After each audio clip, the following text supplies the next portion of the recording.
행복한 교회, 신실한 제자, 그런 제목입니다. 자, 행복한 교회, 신실한 제자. 저는 지난 주일날 우리 교회 3부 예배를 마치고 점심 식사를 하지 못한 채 급하게 어느 교회에 도착을 해서 재직회를 인도해야 했습니다. 노회장이면서 대리당회장으로 중요한 그 교회의 일을 결정해야 됐기 때문이죠.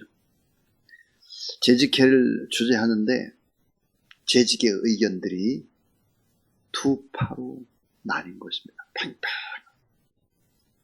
의견의 조율이 되지를 않았습니다. 그래서 제가 이런 부탁을 했습니다. 우리가 다 교회를 사랑하는 사람이다. 양쪽 다 교회를 뜨겁게 사랑하는 사람인데 방법이 서로 다를 뿐이다. 좀 더 이해하고 또 기도하고 주님의 마음을 품기 위해서 기도하는 시간들이 필요하다. 권면을 하고 축복을 하고 그리고 이제 회의를 마쳤습니다. 우리는 종종 가정도 회사도 교회도 분쟁이 일어날 때가 있습니다. 자, 오늘 성경에 나오는 이 고린도 교회는 여러분이 아는 대로 분쟁이 많았습니다. 성도 간에 부딪히고 있었고 또 사역자에 대한 신뢰도도 없었고 여러 가지 많은 복합적인 문제, 오늘 현대교회에서 일어나는 모든 문제들이 고린도 교회 안에 있었습니다. 그 분쟁의 원인이 뭐였을까? 그 분쟁의 원인은 이것이었습니다. 영적인 문제로 그 하나가 교만 때문이었습니다. 어제 읽은 말씀에 보니까 고린도 교회 교인들이 어땠는가? 왕 같은 위치에 서 있다. 바울은 그렇게 말합니다. 고린도 교회 교인들이 왕 같은 위치에 있다. 어제 말씀은 너희가 이미 그렇게 시작을 해서 맨 마지막에 왕 노릇하였다 그럽니다. 이미 배가 부르며 이미 풍성하며 이미 왕 노릇하고 있었다. 자만과 자족과 영적으로 교환했기 때문에 이런 왕 같은 위치에서 모든 것을 보려고 했다. 교만이다. 그것이 교회 안의 문제다 그랬습니다. 또 하나의 문제가 뭘까? 자기 자랑. 자기 자랑. 이 정신적인 문제죠. 자신들의 그 삶은 세상과 구별된 삶이다. 은사도 받았고 지혜도 받았고 그래서 재능도 있고 물질도 있고 자기들은 아주 강하다 하는 것입니다. 그런데 성경의 진리를 소홀히 하는 것입니다. 자기 자랑하는 거예요. 계속 정신적으로 성장을 하지 못한 것입니다. 또 하나는 자기 분수를 알지 못하는, 자기가 어떤 위치인지 분수의 도가 넘는 그런 삶들을 사는 것입니다. 결국은 분열한 것이죠. 무언 도를 몰랐느냐? 하나님의 말씀에 밖으로 나가는 것. 예수 그리스도 안에 있어야 하는데 말씀의 경계 밖에 있지 않았다. 경계 안에 있지 않고 자꾸 밖으로 나가는 거예요. 말씀이 없이 주 안에서 모든 것들을 바라보고 해결하고 그래야 되는데 그렇지 않았다 하는 것입니다. 자, 여러분, 행복한 교회 되려면 어떻게 될까? 신실한 제자들이 있어야 합니다. 자, 주님의 몸인 교회, 주님을 머리로 모신 교회, 구속사역의 절정을 이루는 곳이 바로 교회인데요. 이 땅에서 정말로 절망을 모르는 희망의 공동체, 늘 희망을 얘기하고 소망을 얘기하고 가능성을 얘기하고 역전을 얘기하고 하늘의 축복을 강조하는 희망의 공동체가 교회인데, 그리고 모든 부족한 사람들이 이곳에 모이게 되면 충만케 하는 자의 충만이다 그랬습니다. 다 부족한 사람들이 모여서 새 힘을 얻고 하나님 앞에 공급받고 또 하나님의 은혜 안에서 힘을 내는 것이죠, 교회가. 그래서 결국은 교회는 축복의 통로가 되는데, 하나님께서 복을 내릴 때 교회를 통해서 내리는 것이죠. 나라와 민족이 잘 될 때 교회가 뜨겁게 기도하고 교회를 통해서 하나님은 축복의 통로가 되게 하는 것이고, 성도들이 축복의 통로가 되는 것입니다. 자, 행복한 교회, 신실한 이 제자, 행복한 교회는 어떻게 가능할까 하는 거예요. 오늘 9절 말씀 보세요. 자, 내가 생각하건대 하나님의 사도인 우리를 죽이기로 작정된 자 같이, 자, 끄트머리에 두셨으며, 여러분 중요한 단어 끄트머리입니다. 끄트머리에 두셨으며 우리는 세계 곧 선사와 사람에게 구경거리가 되었도다. 끄트머리에 뒀대요. 끄트머리. 이 성경 본문을 이해하기 위해서는 우리는 이때 당시의 로마의 문화, 그것을 알아야 합니다. 로마의 풍습에, 자, 싸움에서 이기고 개선 장군이 로마로 들어옵니다. 모든 전리품과 포로들을 거느리고, 자, 개선 행진을 하죠. 승리와 공적을 만민 가운데 공개하고 함성과 환호 속에서 개선 행진을 쫙 하게 되는 것이죠. 근데 그 개선 행진의 맨 끄트머리에는 누가 있을까 하는 것입니다. 그 꼬리에는 죽을 운명에 처할 포로들이 뒤를 따르고 있었습니다. 맨 끄트머리, 포로들. 개선 행진이 끝나게 되면 포로들은 죽습니다. 투기장에 끌려가서 야수들과 싸우고 콜로세움의 원형 경기장에 로마 사람들은 함성을 지르면서 처참한 죽음 속에서 피 흘려서 야수와 싸워서 죽어가는 이 포로들을 바라보면서 축제를 즐기는 것입니다. 고린도 교회 성도들은 누구였을까? 고린도 교회 성도들은 바로 개선 장군과 같은 교만함을 가진 사람들이었다. 바울은 그런 말을 하고 있습니다. 그럼 바울과 바울을 따르는 제자들은 누구였을까? 그 사람들은 바로 끄트머리, 맨 말미에 있던 그런 사람들이었다. 이렇게 얘기를 하고 있죠. 행복한 교회, 신실한 제자가 되려면 어떻게 될까? 교회가 행복하고 교회가 축복의 통로가 되면 어떻게 해야 영혼을 살려내고 행복을 줄까 하는 것입니다. 오늘 본문은 생생하게 그런 얘기를 5가지로 이야기를 하고 있습니다. 행복한 교회가 되려면 이렇게 하라는 거예요. 첫 번째는 개선 장군이 아닌 연약한 제물이 되라. 개선 장군이 아닌 연약한 제물이 되라. 자기가 한 업적을 자랑하고 어깨에 힘을 주고 위에서 밑에를 내려다보고 그런 개선 장군이 아니라 끄트머리 미말에서 죽을 운명의 포로 같은 제물이 오늘 우리들임을 알아야 한다고 말씀을 하고 있습니다. 미말, 끄트머리, 죽게 될 운명의 제물이다. 제물. 위대한 사역을 위한 희생의 제물처럼 살아가자. 미말에 처한 제물. 근데 미말에 처한 제물은 어떻게 되나? 무사람들의 구경거리가 되고 문영혼들이 다 바라보는 공개된 생애를 살아간다는 것입니다. 공개된 생애. 모든 사람들에게 다 공개된 생애. 왜? 무사람의 구경거리니까. 하나님과 천사와 영혼도 다 지켜보는 것 가운데 참 제자답게 죽는 길을 걸어가라 하는 것입니다. 이게 첫 번째 이야기입니다. 오늘 우리는 개선장군처럼 자기를 자랑하기 위한 사람들이 아니라 연약한 제물처럼 위대한 사역을 위한 희생의 제물처럼 그렇게 미말에서 살아가야 한다. 이런 사람들이 있을 때 교회는 교회가 되는 것입니다. 여러분, 교회를 바라볼 때 크고 화려한 것만 바라보면 어리석은 것입니다. 크고 화려한 그곳에 있으면 나도 크고 화려하게 되고 우리의 자녀들도 잘 되겠지. 천만의 말씀. 오히려 작은 것을 바라볼 수 있어요. 작은 데에서 이래봐야 하는 거죠. 두 번째입니다. 이 행복한 교회가 되려면 어떻게 되나? 존귀한 자가 아닌 만물의 찍기가 되라는 거예요. 자, 오늘 성경 속에서 사도 바울은 그렇게 얘기를 합니다.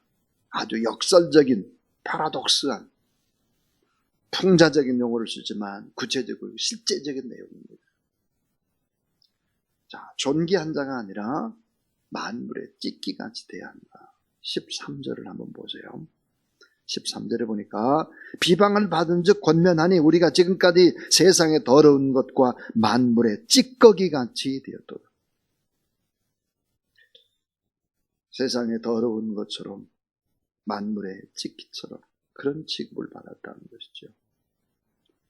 신실한 하나님의 사람, 예수 그리스도의 제자는 누구일까?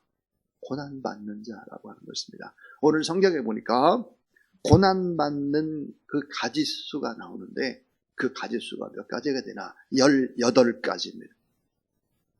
18가지를 9절부터 13절까지. 자, 9절에 보세요. 내가 생각하는데 하나님이 사도인 우리를 죽이기로 작정된 자같이 끄트머리에 두셨으며 우리는 세계고 천사와 사람들에게 자 구경거리가 되었도다. 여기도 세계가 10절입니다. 우리는 그리스도 때문에 자 어리석은 자예요. 그 다음 밑에 보니까 그리스도 안에서 지혜롭고 우리는 약하고 너희는 강하고 너희는 존귀하니 우리는 비천하고 11절에 보니까 줄이고 목마르고 헐벗고 정처가 없고 또 수고하고 모욕당하고 박해당하고 참고 비방받고 더러운 것과 같고 만물의 찢기 같고 18가지. 하나님의 사람은 어떤 사람들일까? 오히려 미련한 자, 스스로 약한 자, 비천한 자, 고난당하는 자, 만물의 찢기 같은 자다. 그래서 존귀한 자라고 생각하지 마라. 존귀한 자가 아닌 만물의 찢기가 돼야 됩니다. 그래야 교회가 교회답게 되는 거예요. 더 중요한 얘기예요. 세 번째는 스승이 아닌 아비의 마음을 가진 자가 되라는 것입니다. 뭘 가르치려고 하지 않고 스승이 아니라 아비의 마음. 아마 오늘날 성경을 쓴다면 어미의 마음도 들어갔을 것 같아요. 아비의 마음, 어미의 마음이죠. 오늘 요절이라고 하는 15절을 보시죠. 15절을 다시 한번 읽어보겠습니다. 자, 시작. 그리스도 안에서 1만 스승이 있을 때 아버지는 많지 아니하니 그리스도 예수 안에서 내가 복음으로써 너희를 낳았습니다. 너무 중요한 말이 복음으로 너희를 낳았다는 거예요. 내가 너희를 임신하고 복음 때문에 너희들을 해산했다. 내가 너희를 낳았다는 거예요. 영적인 아비라는 것입니다. 나는 너희들을 가리키는 스승이 아니라 영적인 아비가 되고 영적인 어미가 되기를 원했다 하는 것입니다. 1만 명의 스승은 있지만 정작 아버지와 어머니의 마음을 가진 사람은 적다. 교회도 마찬가지. 스승은 많아. 아버지의 마음, 어머니의 마음을 가진 사람들은 적다. 나는 예수 그리스도 안에서 복음으로 너희를 낳았다. 나는 해산의 수고를 하노라 그랬습니다. 여러분 얼마나 어렵겠습니까? 해산의 수고가. 다 큰 사람을, 여러분 다 크셨잖아요. 어르신들이잖아요. 바울이 어른들을 다시 품은 거예요. 임신을 한 거예요. 다시 어른들을 낳은 거예요.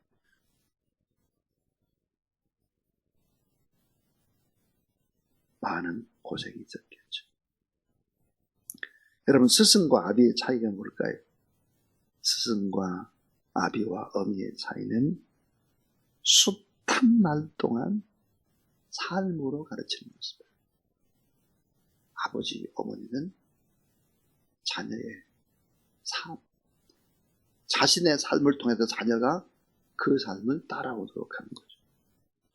사랑의 돌봄, 고통받을 때 대신 당하는 그런 책임, 애쓰고 수고한 늘 삶의 뒷모습을 보여준 것입니다.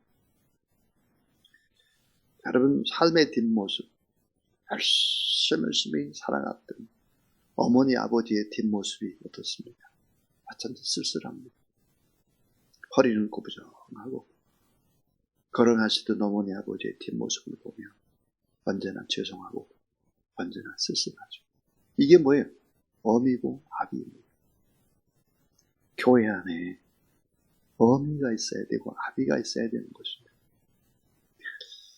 뭘 나쁘다고 내치고 그러지 않고 마음을 품고 기도하고 그 영혼이 잘 되기를 바라는 스승이 아닌 아비와 어미의 마음을 가진 자가 되라 그랬어요.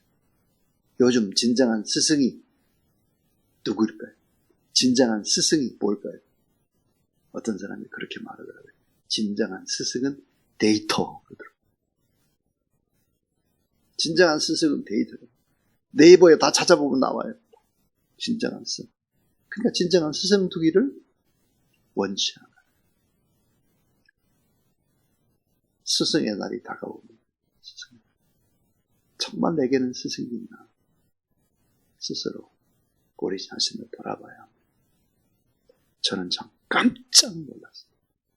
지난 주일 오후 3시에 은진교회라는 교회에서 장로님, 안수집사님, 권사님 임직식이 있었습니다.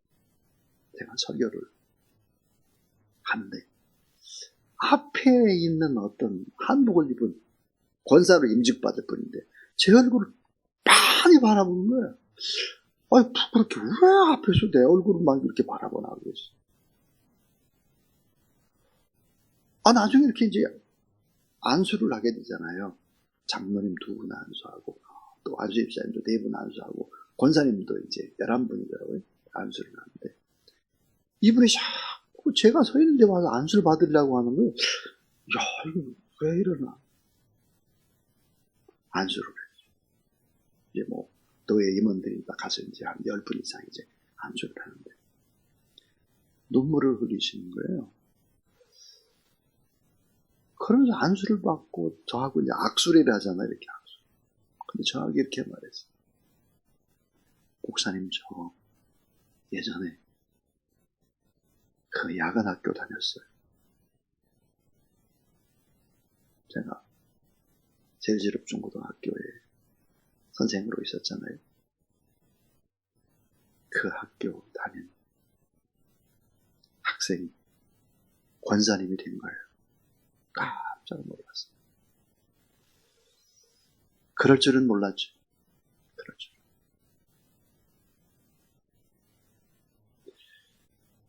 참 인생을 잘 살아야 되겠다 그런 생각을 참 많이 했습니다.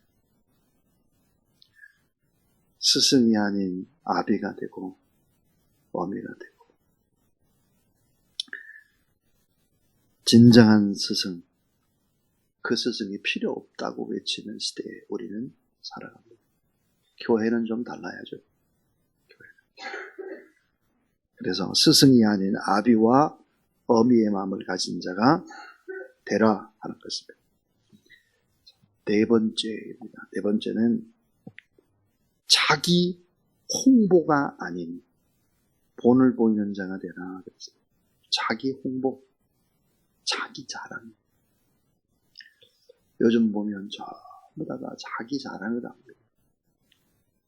모두 다 페이스북이니 뭐 카카오톡이니 뭐니 보면 전부 다 자기 자랑을 하려고 하죠. 자기 자랑, 자기 홍보가 아닌 본을 보이는 자가 되라 그랬습니다. 자, 16절을 보면 정말 기가 막힌 말이에요. 제가 늘 좀 이 말씀에 걸려요. 항상. 16절 보세요. 그러므로 내가 너에게 권하노니 너희는 나를 본받는 자가 되라. 어떻게 나를 좀 본받으시오. 이런 말을 어떻게 할 수 있을까? 우리 교회 성도들한테 저를 본받으시오. 못하죠. 우리 아들한테 야 너는 나를 본받으라. 못해요. 못하겠어요. 부끄러워서. 또 부끄러울 뿐만 아니라 모자라서 못하죠. 근데 바울은 뭐라고 말해? 이러면 내가 너에게 권하노니 너희 나를 본받는 자가 되라 그랬습니다. 전 이 말씀을 묵상하다가 깨달았습니다. 너희 나를 본받는 자가 되라. 바울이 얘기했던 이 본받는 자라고 하는 것은 뭘까? 그건 바울의 고난을 의미한다. 전 그런 깨달음이 왔어요. 바울이 복음을 위해서, 교회를 위해서 이렇게 애쓰고 수고하고 했지 않느냐. 그 고난을 본받으라. 그렇게 성령께서 제 마음 가운데 말씀해 주셨습니다. 자, 나를 본받으라. 여러분, 가장 강력한 교육의 방법이 뭘까요? 본받도록 하는 것입니다. 본받도록 하는 것이죠. 본을 보인 것만 기억되고 본을 보인 것만 남습니다. 삶으로 가르친 것만 남는 거죠. 그것이 유산이 되는 것이죠. 자, 토트넘 요즘 잘 나가는 우리 손흥민 선수를 한번 생각해 보세요. 와, 골을 보니까 20골을 넣었더라고요. 그러니까 와, 엄청나요. 손흥민 선수 혼자 저렇게 잘 됐을까? 천만의 말씀이죠. 아버지가 축구 선수입니다. 아버지가 정신적인 역할, 삶의 모든 부분들의 역할을 해 주었기 때문이죠. 아마 틀림없이 손흥민 선수는 아버지를 존경할 것입니다. 반드시 그렇습니다. 결국은 어때요? 본을 보이는 자가 되라는 거예요. 가정의 문화나 모든 문화는 보면 어때요? 자발적인 것 같은데 강제성이 있습니다. 강제성이 있어요, 이게 문화라는 거죠. 왜? 엄마 아빠가 보여줬으면, 교회가 보여줬으면 나도 모르게 그냥 강제적으로 끌려가는 것 같아요. 나도 모르는 사이에. 자발성인데 강제성. 이게 문화라고 하는 것이죠. 그 다음에 이제 마지막 5번째. 말이 아닌 능력을 보이는 자가 되라 그랬습니다. 오늘 말씀을 보니까 고린도 교회에 말이 많았어요. 너무 말이 많았죠. 그래서 보면 우리 20절을 한번 보세요. 하나님의 나라는 말에 있지 아니하고 오직 능력에 있습니다. 말 많이 하지 말라는 게 능력이 있어야 된다. 어떤 능력이겠나? 여러분, 어떤 능력일까? 21절에 사랑과 온유, 사랑의 능력, 온유의 능력이 교회 안에 있어야 된다는 거예요. 말이 아닌 능력을 보이는 자가 되라. 얼마나 사랑했나, 얼마나 온유했나. 이 말은 곧 무슨 말? 얼마나 오래 참았는가 하는 거죠. 얼마나 오래 참았는가. 그래서 이 십자가의 도가 뭘까? 하나님의 능력이고 하나님의 지혜다. 이 십자가가 없으면 안 되는데 그 하나님의 능력이라는 것은 뭘까? 사랑하고 온유하는 거예요. 오래 참고 견뎌나가는 것입니다. 이것이 바로 능력이다 하는 거예요. 자, 오늘 행복한 교회 신실한 제자, 그런 제목으로 하나님의 말씀을 전했습니다. 오늘 우리가 누구일까? 개선장군이 아니라 연약한 제물이 되어야 된다. 끄트머리, 미말에서 죽을 운명의 포로와 같은 제물, 위대한 사역을 위한 희생의 제물처럼 살아가라. 하나님의 영광을 위해서, 복음을 위해서, 교회가 건강하게 잘 자라가는 것을 위해서, 성도들을 위해서 희생의 제물처럼 살아가자. 또 존귀한 자가 아닌 만물의 찢기가 되자 하는 것입니다. 오히려 미련한 자가 되고 스스로 약한 자가 되고 비천한 자가 되고 고난당하는 자가 되고 이런 삶들을 자발적으로 살아가자. 왜? 우리는 왕자죠. 우리는 공주고 우리는 하나님 나라의 왕노를 한 사람들이니까 잠시 잠깐만 그렇게 만물의 찢기처럼 살아가자. 스승이 아닌 아비와 어미의 마음을 가진 자, 자기 홍보, 자기 자랑이 아니라 본을 보이는 삶이 있는 자가 되자. 말이 아니라 능력을 보이는 자, 사랑과 온유, 오래 참고 참는 능력, 이런 능력을 보이자. 말을 많이 하지 말자, 교회 안에서. 이러면 행복한 교회가 되고 신실한 제자는 어떻게 될까요? 하나님의 연전을 높이는 것이죠. 하나님께서 하실 것이다. 이런 믿음으로 교회를 위해 살아가는 그런 여러분 되길 바라고, 이 시간에 찬송을 할 때 149장인데요. 오늘 말씀을 한번 생각해 보세요. 그리고 전 149장 찬송을 부를 때마다 4절을 생각합니다. 온 세상 만물을 가져도 주 은혜 못 닦았겠네. 놀라운 사랑 받은 나 몸으로 재물 삼겠네. 게으르지 않겠습니다. 부족하고 연약하고 모자라고 그렇지만 내 몸은 하나님 앞에 드리겠습니다. 그런 각오로 이 찬송을 부릅니다. 149장입니다.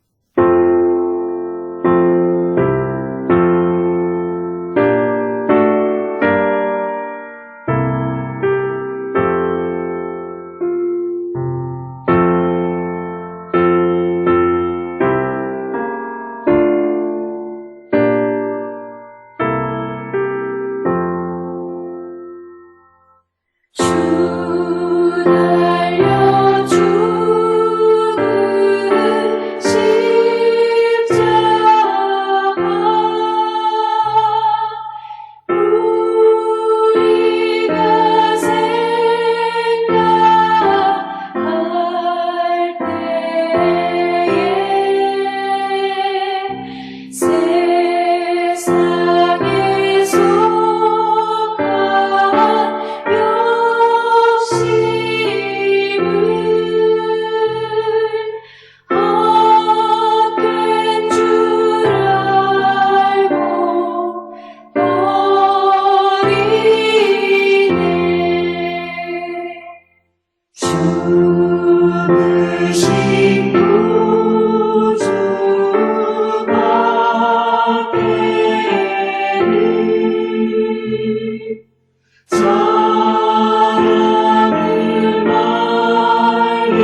이제는 우리 구주 예수 그리스도의 무한하신 은혜와 하나님의 사랑과 성령의 능력과 권능의 역사하심이 오늘도 행복한 교회, 신실한 제자, 오늘 주사랑교회가 행복한 교회가 되고 오늘 예배드리는 모든 성도들 걸어다니는 행복한 교회가 되고 이 시대의 신실한 제자가 되기를 원하는 모든 사람들 머리 위에 이제부터 영원토록 함께하옵시기를 간절히 축원하옵나이다. 아멘.